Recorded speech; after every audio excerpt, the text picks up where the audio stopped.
Today I want to talk to you about fear. Do you like my little soundtrack for fear? It's really, really important right now in the time we're in, the point in our the transformation of humanity and the transformation of everything that's going on right now, that we don't go into fear. Going into fear, when people are in fear and they see things a certain way, there is an agreement then that things are that way. That agreement and that belief will make things be that way. That's a pretty scary thing. That's why it's really, really important not to be in fear. Okay? I am no stranger to fear, as I'm sure you are. Like, who hasn't felt fear, right? When I was doing my last video, there was a thought that crossed my mind. I've always had this idea, like, to write a book, right? I've actually done a lot of writing, but to write a book about really just things I've been through in my life.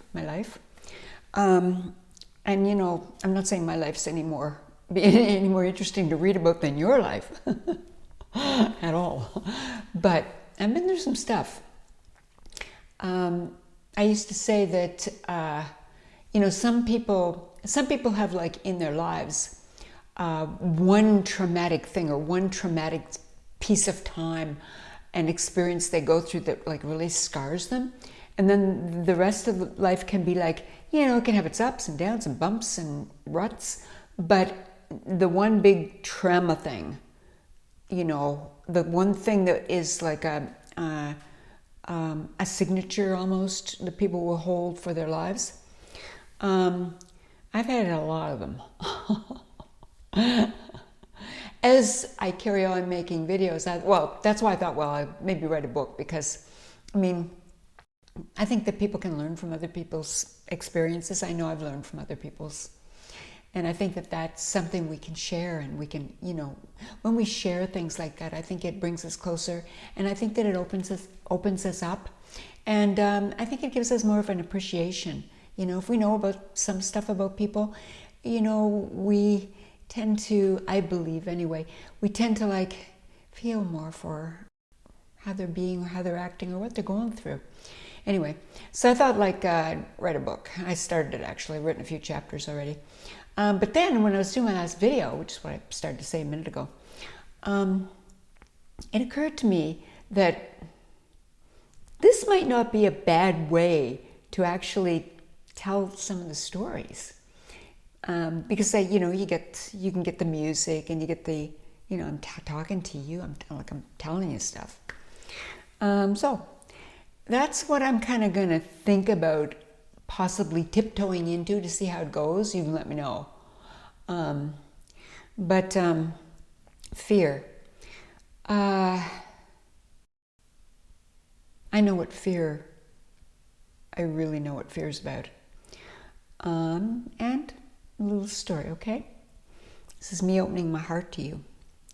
Many of you, I don't know. Many of you, I do. Some of you know kind of some things, many don't. I got involved many years ago when I was quite young. I got involved with a really, really evil person. And I grew up in a family where, like, I got one spanking in my entire life. One time I did something wrong, and my mother says, okay, you're getting a spanking. And I was like, you know, kind of an arrogant little kid. And I went. So anyway, she says, okay, lay down over my knees. Oh, she pulled my pants down, actually, to make it more humiliating. Anyway, so I had to lay across her knees, and she took her hand and she gave me a spanking, right? I never had a spanking before in my life. And it didn't hurt. Like, the spanking didn't really hurt, but it was humiliating. I don't know how old I was. Not that old. Anyway, I got up. I didn't let her know how I was feeling.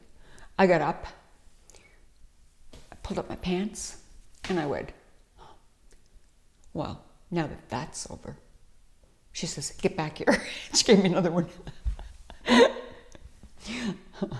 It's not the fear I was talking about. What I was talking about was, when I was a kid growing up, like I never got hit, I never got tortured, I didn't have abuse, stuff like that. There was stuff that went on, but I never had any of that stuff.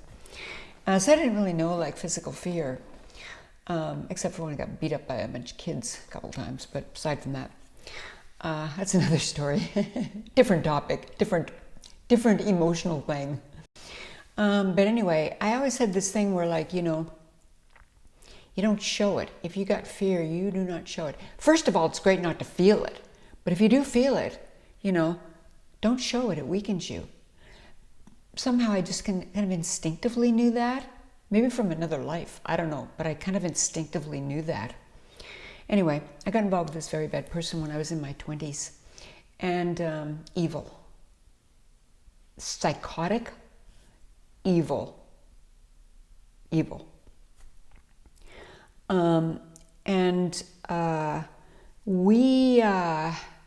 So I got involved with this guy, and we got married in California. Now, I had no idea the marriage wasn't legal, simply because he never sent in the papers to make it legal to the county of Los Angeles. But it was never legal. Had I known that, I don't know, maybe it would have made a difference. I have no idea. But anyway, I thought I was married to the guy. Well, about a week after we got married, interestingly enough, I'll tell you this little thing. And this is about your intuition, like how you'll know something, you should follow it. Like if you know in your gut something, if you know it, man, don't you turn away from that. The wedding was a midnight ceremony. It was in this little chapel. A bunch of friends there. And all that day, leading up, I spent the day with a couple of like my girlfriends, whatever, getting ready and for this wedding. I think I drank like a whole bottle of wine that day because I don't know, I didn't have a good feeling about this thing. I was quite young, didn't have a good feeling, and so I drank a whole bottle of wine. So I was pretty drunk. Then when it came time to go into the chapel and walk down the aisle and go through with the ceremony, people were all sitting on either side, and he was up at the front, and there was a minister up there. I was feeling really sick to my stomach. Wine may have had something to do with that, but I think half and half, 50-50 on the wine and the intuition.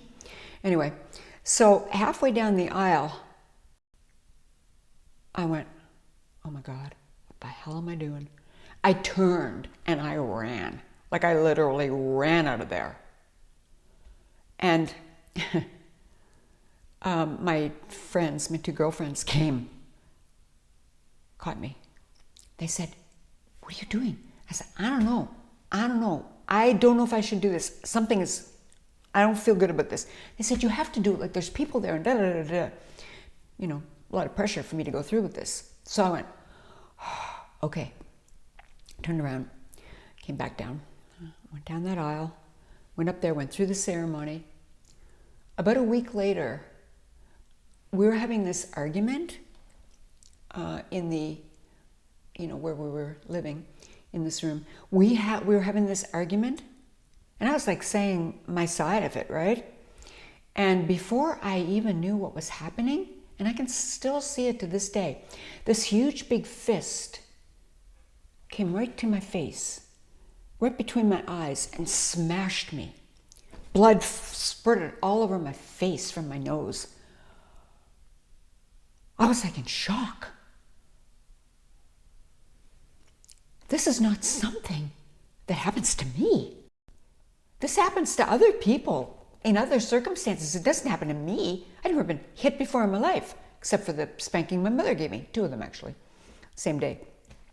But I was like literally shocked.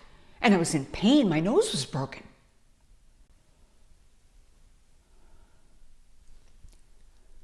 And then I started screaming. We lived in a place where there was like other people in the hall, like in other apartments and stuff in the hallways. I started screaming. And he starts going, he was scared. Starts going, oh my God, he's going to get in trouble, right? Because I'm screaming. So he settled me down. And that was the first instance. I think my nose was broken probably 5 times. I was clawed on the face. He was into karate. He had been in karate. And he had this fingernail that something had been cut in the finger, and it made the nail like hard, like a weapon. And my face was, he slashed my face here one other time. He bit me one time in the hand. I had to go to the hospital for tetanus shots. I mean, this is not a pleasant story, okay? But the point I'm actually making is about fear. So I know what fear is. And finally, and I had never experienced anything like this in my life.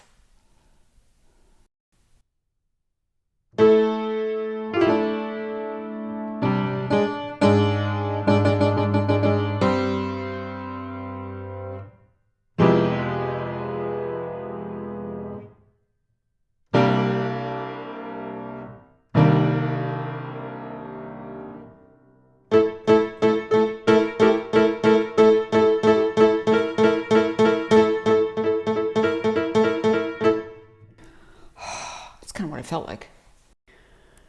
Not very nice, huh? That frequency is really awful. Don't worry, I'll take you out of it real soon. Where it got the upper hand on that, before I finally got out of it, where I got the upper hand on that was one night he had me down on the floor with a knife at my throat and hand over my face. Was kind of like threatening to kill me, right? Totally psycho. I'm only telling you the high points. Like there's a lot of stuff in that. It was 2.5 years. There's a lot in there, but you don't need to hear that stuff. It's pretty bad. But so anyway, what I did to turn the table, finally, what I did was, just to interrupt my little story here, one of the reasons that I refuse to wear a mask, like I will not do it, one of them, there's more than one, but this is one of them. When you have somebody's hand over your face, literally masking your breathing passages with a knife at your throat, and any minute, you don't know if you're gonna, you don't know, like it's like that. Well, I will not let myself ever have that done to me ever again. And a mask, well, you can figure it out. Anyway, so what I did was I actually gave myself a massive psychotic break. Now, I wasn't acting, but I was outside of it, and I was actually I was allowing myself to completely go into a psychosis break with reality where I went into absolute terror, and I was shaking, and I became like an insane person, really. And as I say, like, I actually was feeling this. I shook, I convulsed, I did all kinds of stuff. And it was really happening. But I was outside of myself, seeing it happen. Kind of like on the last video that I did where I was on the rollerblades and I saw myself, crashing down. I had a position in my body. It was kind of like that. Anyway, that's how I got out of that situation eventually. It ended after that because I think it scared the shit out of him, quite frankly. Oh my God. Anyway, I got away from that guy a long time ago. And as an interesting little side note here, you talk about like, lessons. What do you learn from your lessons, and can you learn, and or are you going to be a victim all the time? I could always be a victim for the rest of my life, like, oh, men are horrible, I'm really scared. I don't think so. I'm going to give you a little bit of relief right now, okay? With better frequency, and then I'll tell you what I learned. Why that happened to me. It was because of something I did. It wasn't that I was just an innocent bystander in life. No. I was responsible, in part, for that whole thing. That whole 2.5 years. Yep, I was. And I'm going to tell you about it in a second.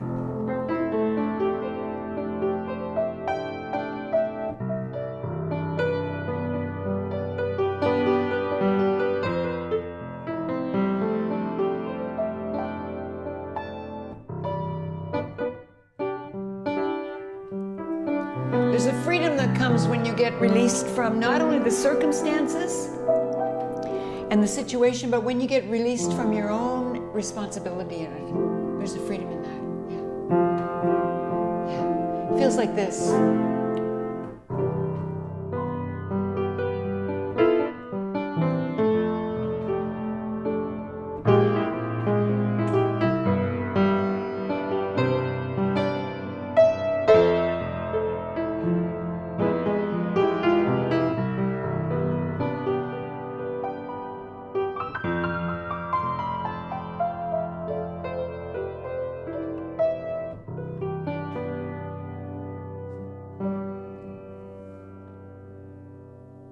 I was playing the piano when I met that guy, actually. I was in this big auditorium, place in Los Angeles, and there was a big piano on a stage. Nobody was in there.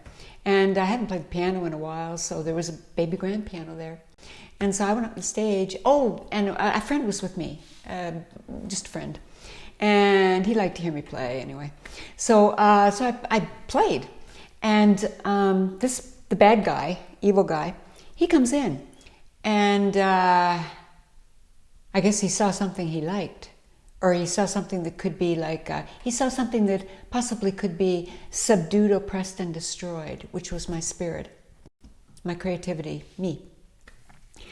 Now, he had a friend, a girl who was, around our age, and they were just friends, but she was absolutely, she really liked him an awful lot. She had no idea who he was. But she liked him a lot. And at that time, I was quite young, and I thought, I had this ego thing, right? And I thought, well, she really wants him. He's interested in me. I can have him. Ego? Ego? Yeah, ego.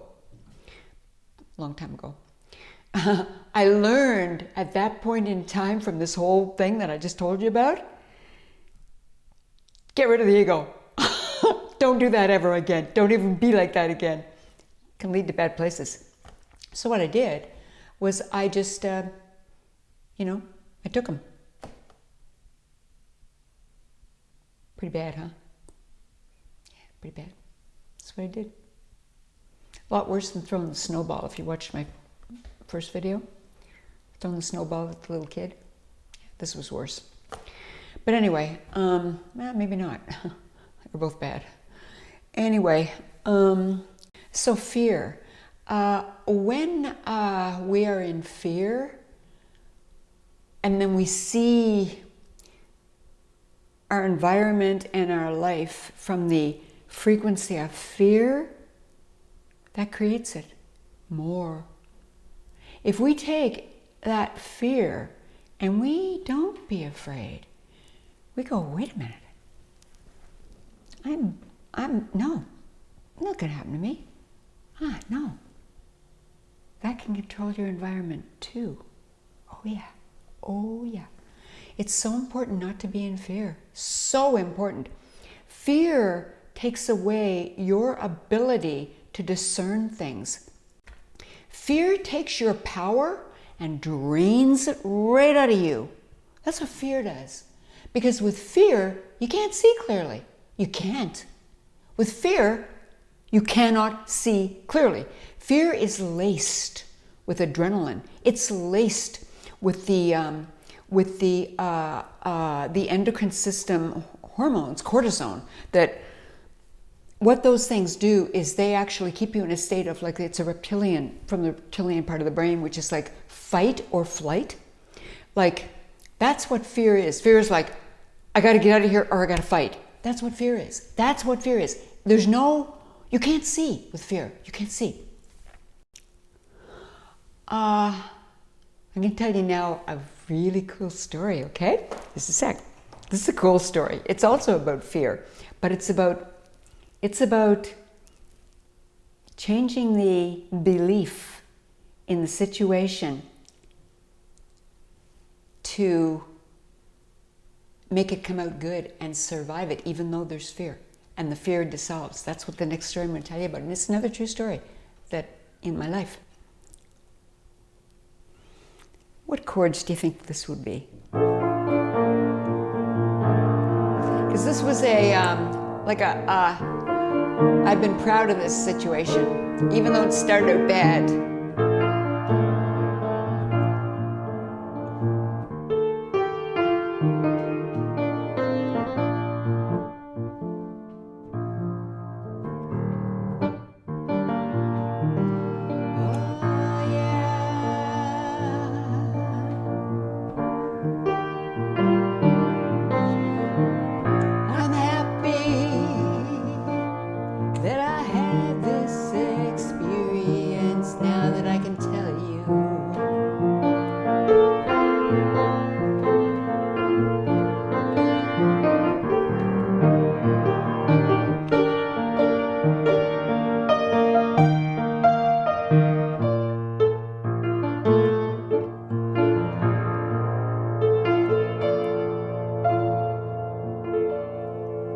Starting to make me want to sing. I never sing anymore, though I made my living at it for a long time. Okay. Back again in that same kind of time frame as the bad thing, but before that, actually, I used to hitchhike a lot. Oh wow, or we never would have guessed you'd have done that. Yeah, my two sisters and my best friend and I used to hitchhike. I counted up the miles I hitchhiked once. On this thumb, 33,000 miles. Count them, 33,000 miles. Well, not on the thumb. Sometimes we'd go into truck stops and we'd talk to truckers, we'd find good ones and we'd ride with them. But I crossed the continent 7 times, North America, hitchhiking. Went to the Yukon hitchhiking, hitchhiked, Montreal to Nova Scotia, Los Angeles to Toronto. Like, I hitchhiked a lot. Back in the days when it was fun. Kind of like, that vein that kind of runs through me. It's the rollerblading vein, Oh, rollerblading, that'll be fun. I don't know how to stop. I'll go fast, but that's still going to be fun. Well, hitchhiking. A lot of stories there, actually. Most of them good. A few not so good, but most good. Anyway, my sister, one of my sisters and I, and my other sister and my best friend, there were 4 of us. And sometimes that truck couldn't take the 4 of us because the truck wasn't big enough or not enough room. So we would go into a truck stop. This is how you actually, if you ever want to learn how to hitchhike, but don't do it anymore, it's not safe anymore. Not sure it was then, but safer than now. Anyway, we'd go into a truck stop and we'd sit in a booth, the 4 of us, and then we kind of look around. I had a real good perception on who had a good energy. Like I kind of had known stuff like that innately, but I would have this perception on like, that person over there looks like a good person. That looks like a good energy person. So then I'd go over and talk to him. And I'd say, my sisters and my sisters and I are hiking. We're going from, well, in this case, we were going from Nova Scotia to Los Angeles this one time. And we were in, I think it was in Northbury, Ontario, I think. We made it that far. And we were on our way across Canada, and then up from Vancouver up down to LA. No, actually Vancouver to Yukon. That's where we were going that time. Not that it matters. Anyway, so anyway, I went over and I talked to this guy and I said, "We're going. Do you want to take us?" Because the exchange you would do with a trucker when you were trucking is. They had a route and they had a schedule and they had to make that target, like they had to be in places at certain times. Sometimes they would have to drive like overnight, they'd have to drive around the clock kind of thing. Well, when you're hitchhiking and when you're getting rides with truckers, what the exchange is for, getting the ride is that you keep them awake so that they can do their trip, right? So my sister would be up in the sleeper, which is like, oh, some of these trucks are incredible. Wow. Like there are ones that are cab overs. There's another one, there are different kinds, but the cab overs are the big 18-wheelers that have the big thing up over the top of the cab. There's a bed up there, they get TVs in there, they get all kinds of stuff in there. It's really cool. And truckers are really particular with their trucks, like really particular. Anyway, so the guy says, well, I can take two of my sisters, my best friend was my sister kind of. Those two had already gotten a ride, and I think they were ahead of us actually. So it was just my second sister and I were there. And so we went on. He says, well, I can take one of you, but I can't take the two. I don't have room for two. And there was another guy sitting at a table, next table to this guy, and he goes, well, I can take one of you. And I looked at him and I thought, he seems like he got good energy. I said, okay, well, and we never split up, right, ever. But this time I looked at him, he looked friendly, and I went, yeah, okay, I'll go with you. My sister went with the other guy who, we vetted, he was pretty fine, which he was. So anyway, they left, I get in the truck with this other guy. And interestingly enough, it was from, I think it was just the other side of Toronto up through to North Bay actually, or maybe even all the way to Winnipeg, I'm not sure. Anyway, doesn't matter again. It was a ways. So anyway, I got in the truck with this guy and we started on the road, and we were going to meet up at the next stop, like hours up the road. And first thing I noticed when I got in the truck was there was no CB radio. That's not a good sign, okay? Because truckers always have CB radios, and that's how they communicate to each other on the road. This truck didn't have one. This guy didn't have one.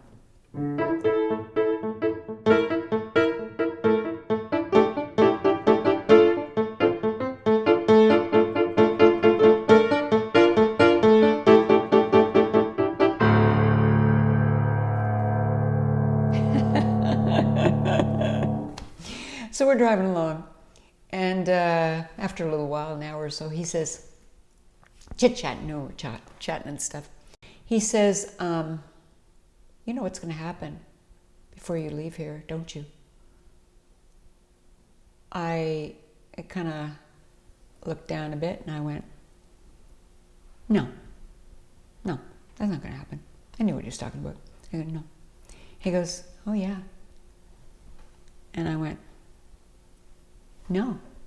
I stayed pretty light, right? Considering. So I said, nope. That's not going to happen. Nope. He was a little bit fascinated by my attitude because I wasn't in fear. I wasn't like, I'm in trouble.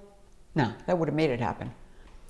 So I stayed pretty damn light. And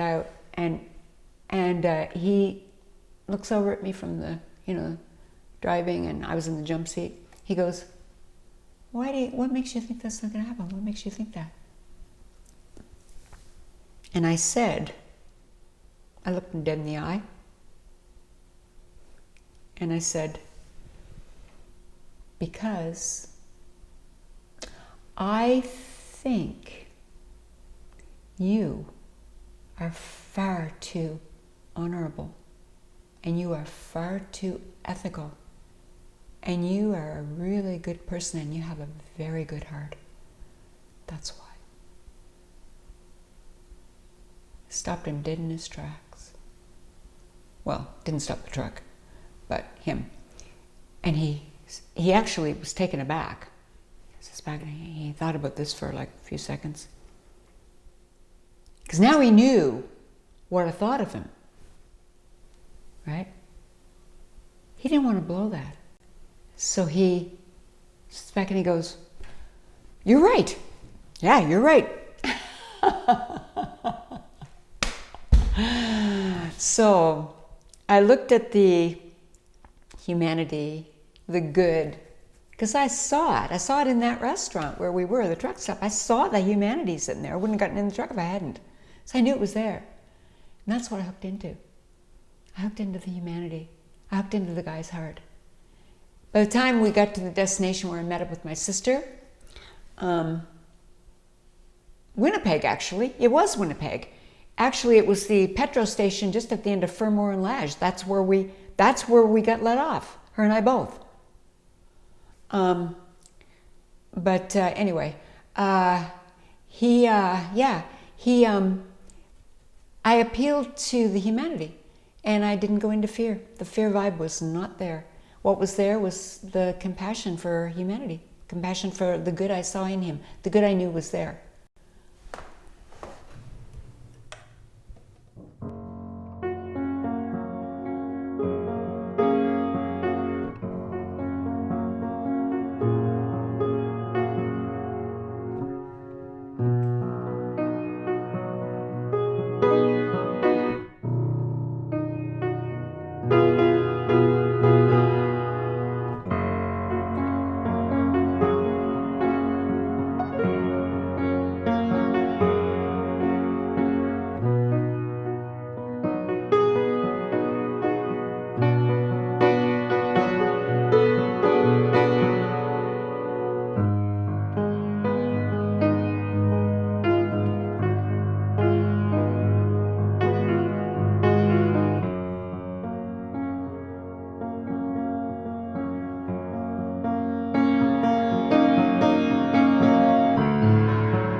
When I got out of that truck,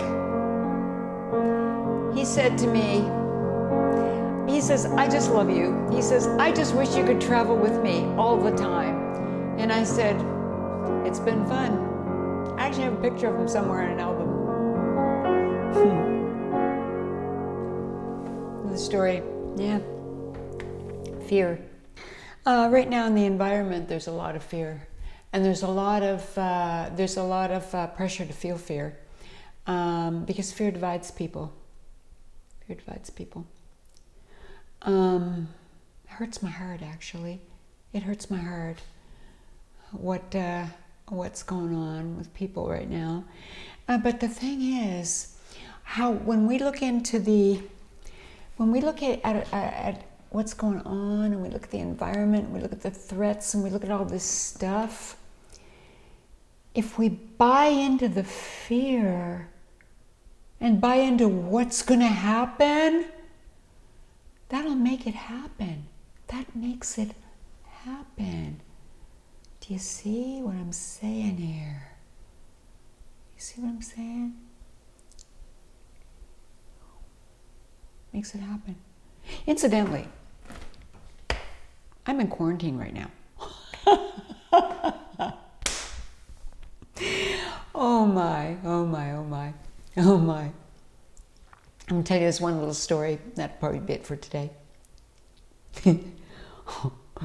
About, not quite 2 weeks, because I'm in quarantine for like 2 weeks. My quarantine is over. My quarantine will be over, I think it's Wednesday at noon. Maybe Wednesday later in the day. I don't know, but it's going to be over. They want to put me in quarantine for another 14 days because you know what? I don't buy into some of the stuff they want me to do, and I'm saying, They go, well, you're just going to go into quarantine then for a month. I go, okay, well, let's see how that works for you. It's not going to work for me. Anyway, I'll tell you what happened. So, as I say, it was July 1st, actually, Canada Day. I had packed up my car, really nice. Like, I had spent a lot of time packing my car up, okay? Because what I wanted to do was I wanted to drive to Kentucky, and I want to look for real estate there because I want to move there, actually. I want to go live in Kentucky. And at this point in time, who knows what the future is going to hold, but I want to live in Kentucky half of the year and then in Mexico the other half. That's kind of what my sort of sketchy plan is at the moment. And I didn't really intend to tell you this, but, you know, I'm being open here today, okay? So I want to go live in Kentucky. And I have a real estate agent there, and she's going to help me find, I already actually found a place that I really like. I hope I can get it. Anyway, and it's not far from Nashville, a couple hours. So, like, you know, I've got really some fun plans ahead. Really fun plans.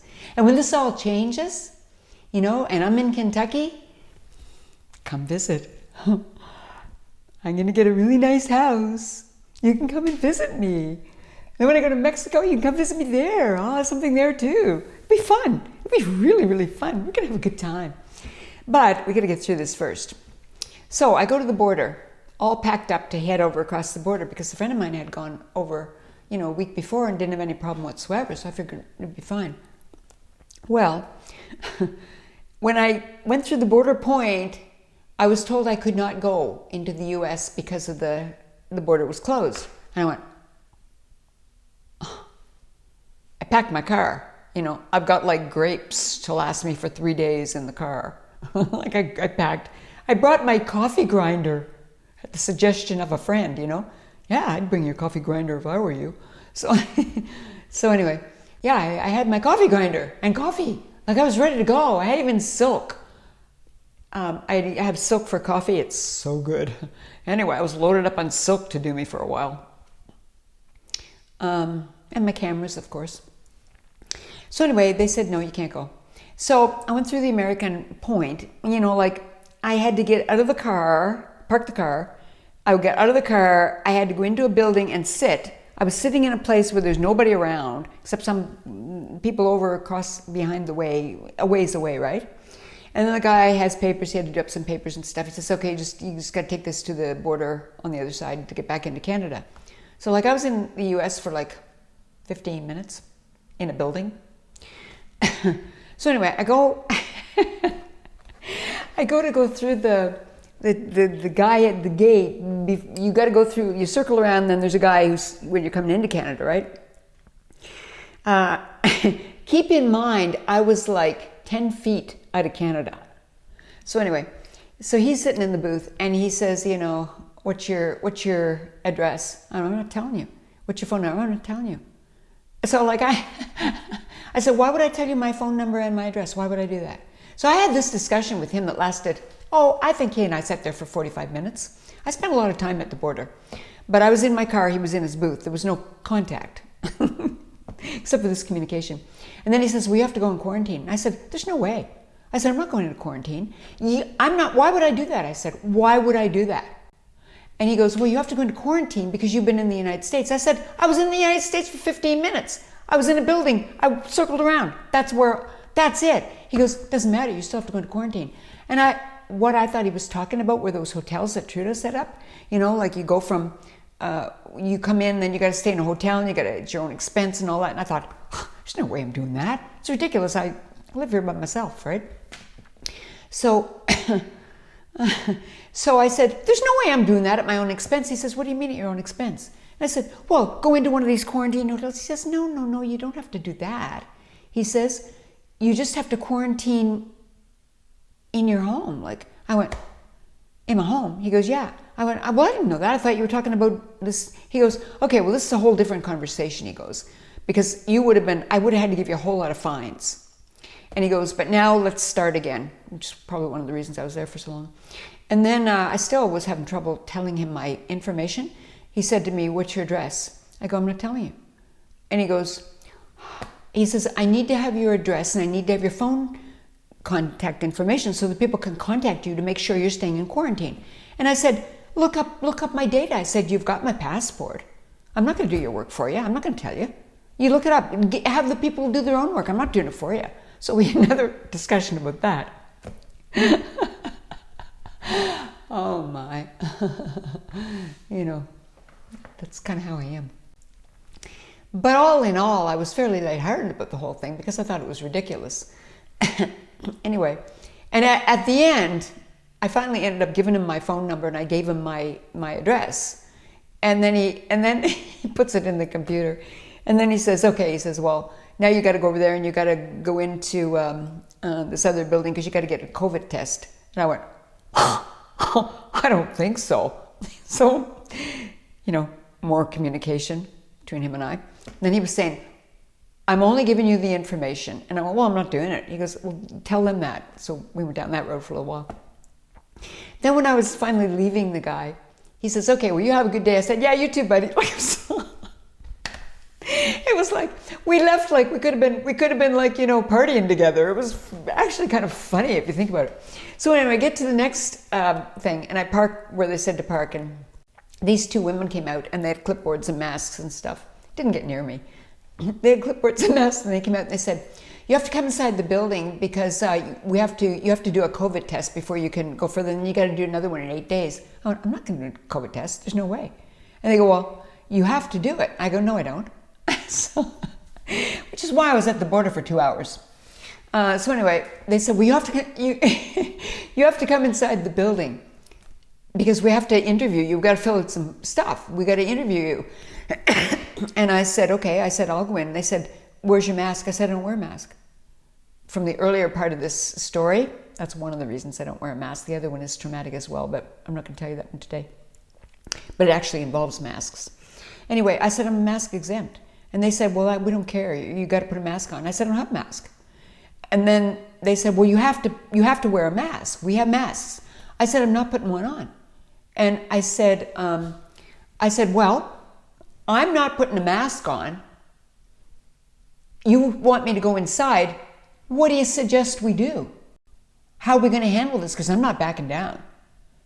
And, you know, and so they said, well, one of the ladies, she was nicer. She was like a little older. The other one was quite young and she was like a little Nazi. Anyway, the older one said, well, can you just cover your face with something? Can you just put something over your face? And I went, anything? And they went, yeah.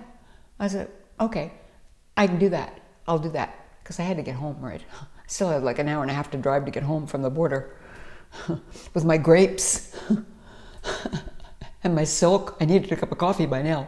Hadn't eaten.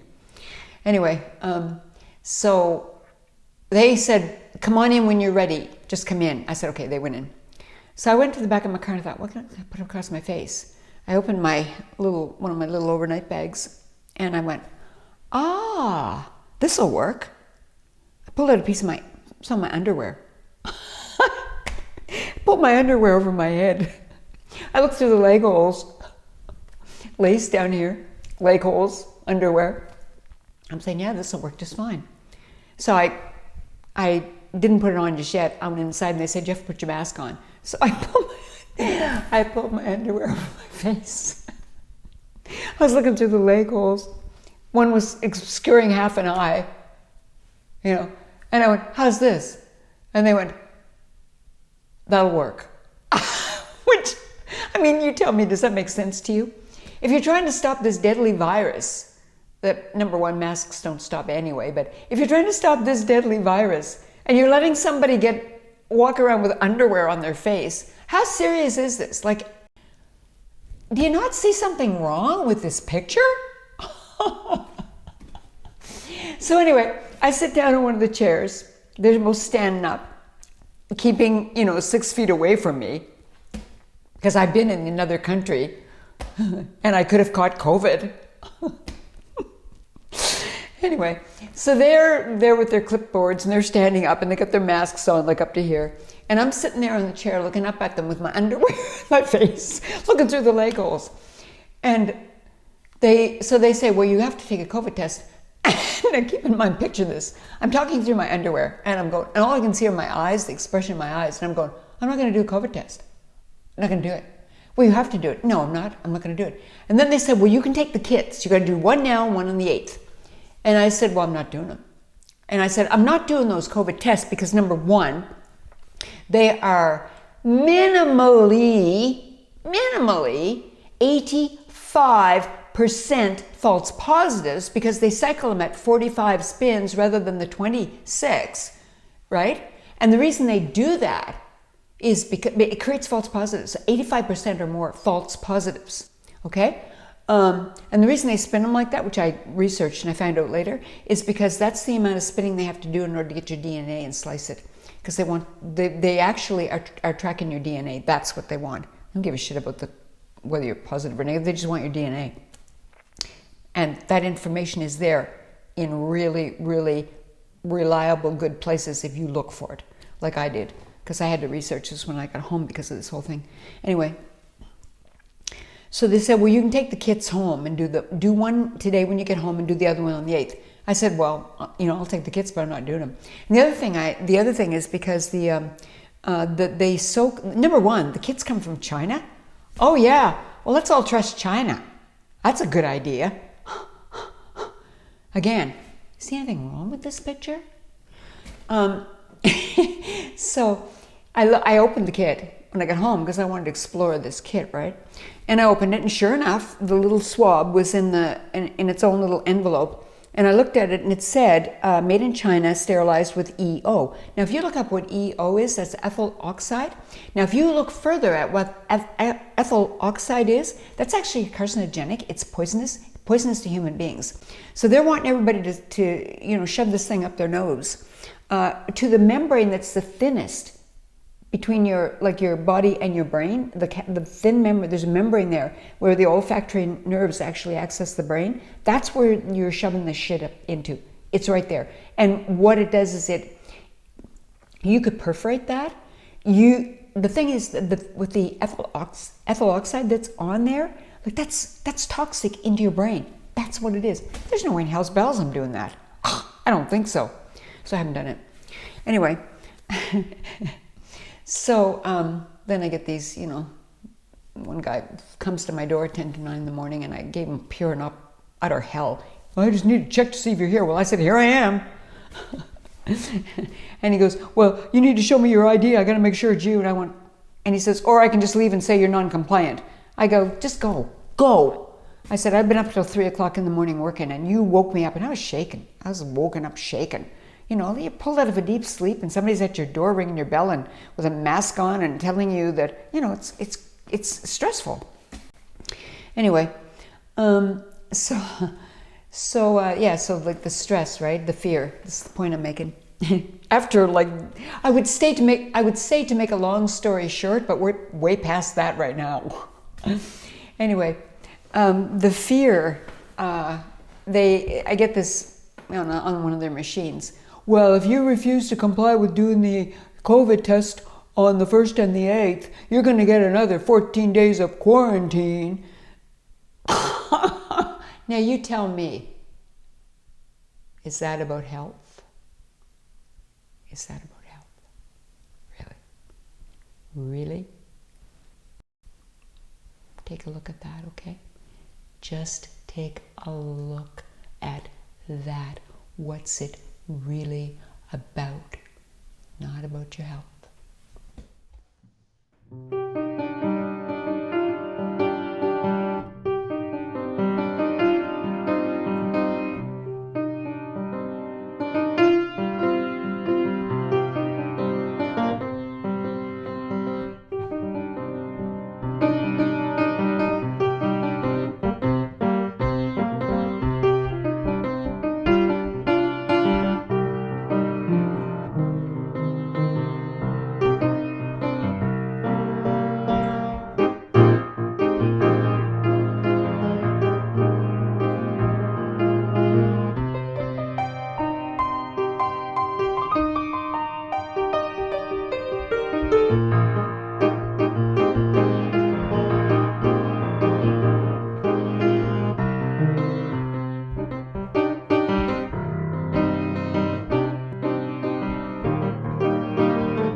say?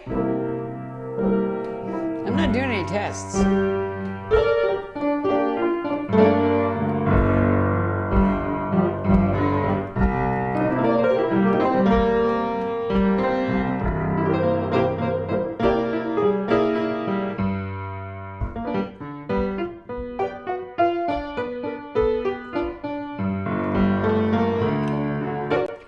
Oh, do you hear that?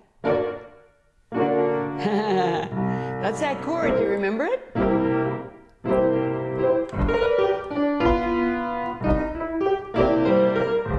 Here it is again. Seems like I can't go time at the piano without hitting this chord. I really like it.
To sing something to make it like kind of a song, what would I do, huh? Maybe kind of like, let me see, I haven't sung in a while, probably pretty rusty. I got the stay-at-home blues. I got the quarantine. I got the quarantine blues. But I'm not gonna give in to that fear. They can all take their fear, shove it in their ear.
I'm gonna stay in my piano, play away all my blues.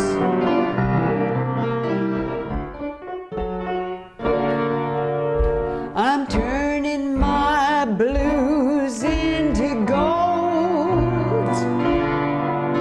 I'm turning those blues into gold, yeah. I'm going down to Kentucky. Kentucky. Somehow I think it's gonna be lucky. And you're welcome to come and visit me.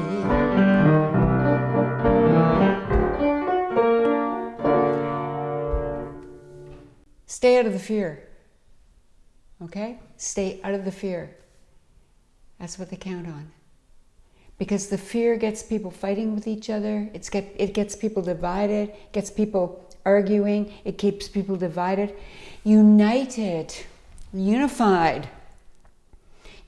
and unified, we're powerful. We're powerful anyway, but united, unified, do not be afraid. They want you to be afraid. Don't be afraid. There's nothing to fear. Not a thing. Not a thing. Not a thing. There's a lot of light. I've told you before, right? A lot of light. Massive amounts coming into the planet. And you're being washed with the light of God. You are being washed with the light of, the light of our Creator. You're being washed with the love and the light of the Source. Do you ever think there's anything bad going to happen if you see that? But if you fear, what do you think's going to happen? Look at history. Just look at history. Thank you. Thank you so much for spending this time with me and my stories. I appreciate you more than you know. Even if I don't know you, I can feel you. I feel you. I seriously feel you. I really do. And you know what? I love creativity. I love music. I love color. I love nature. I love yellow. I love lipstick. But above all, I really seriously love you. I love your strength. I love your integrity. I love your power. I love your ability. I love your ability to survive and to keep going against horrific odds. Stay out of the fear. Stay out of the fear. There's no need for it. And it only creates some more. We don't need it. We need love, compassion. We need beauty. Thank you. Thank you so much for who you are. Who you are. I know who you are. I love you.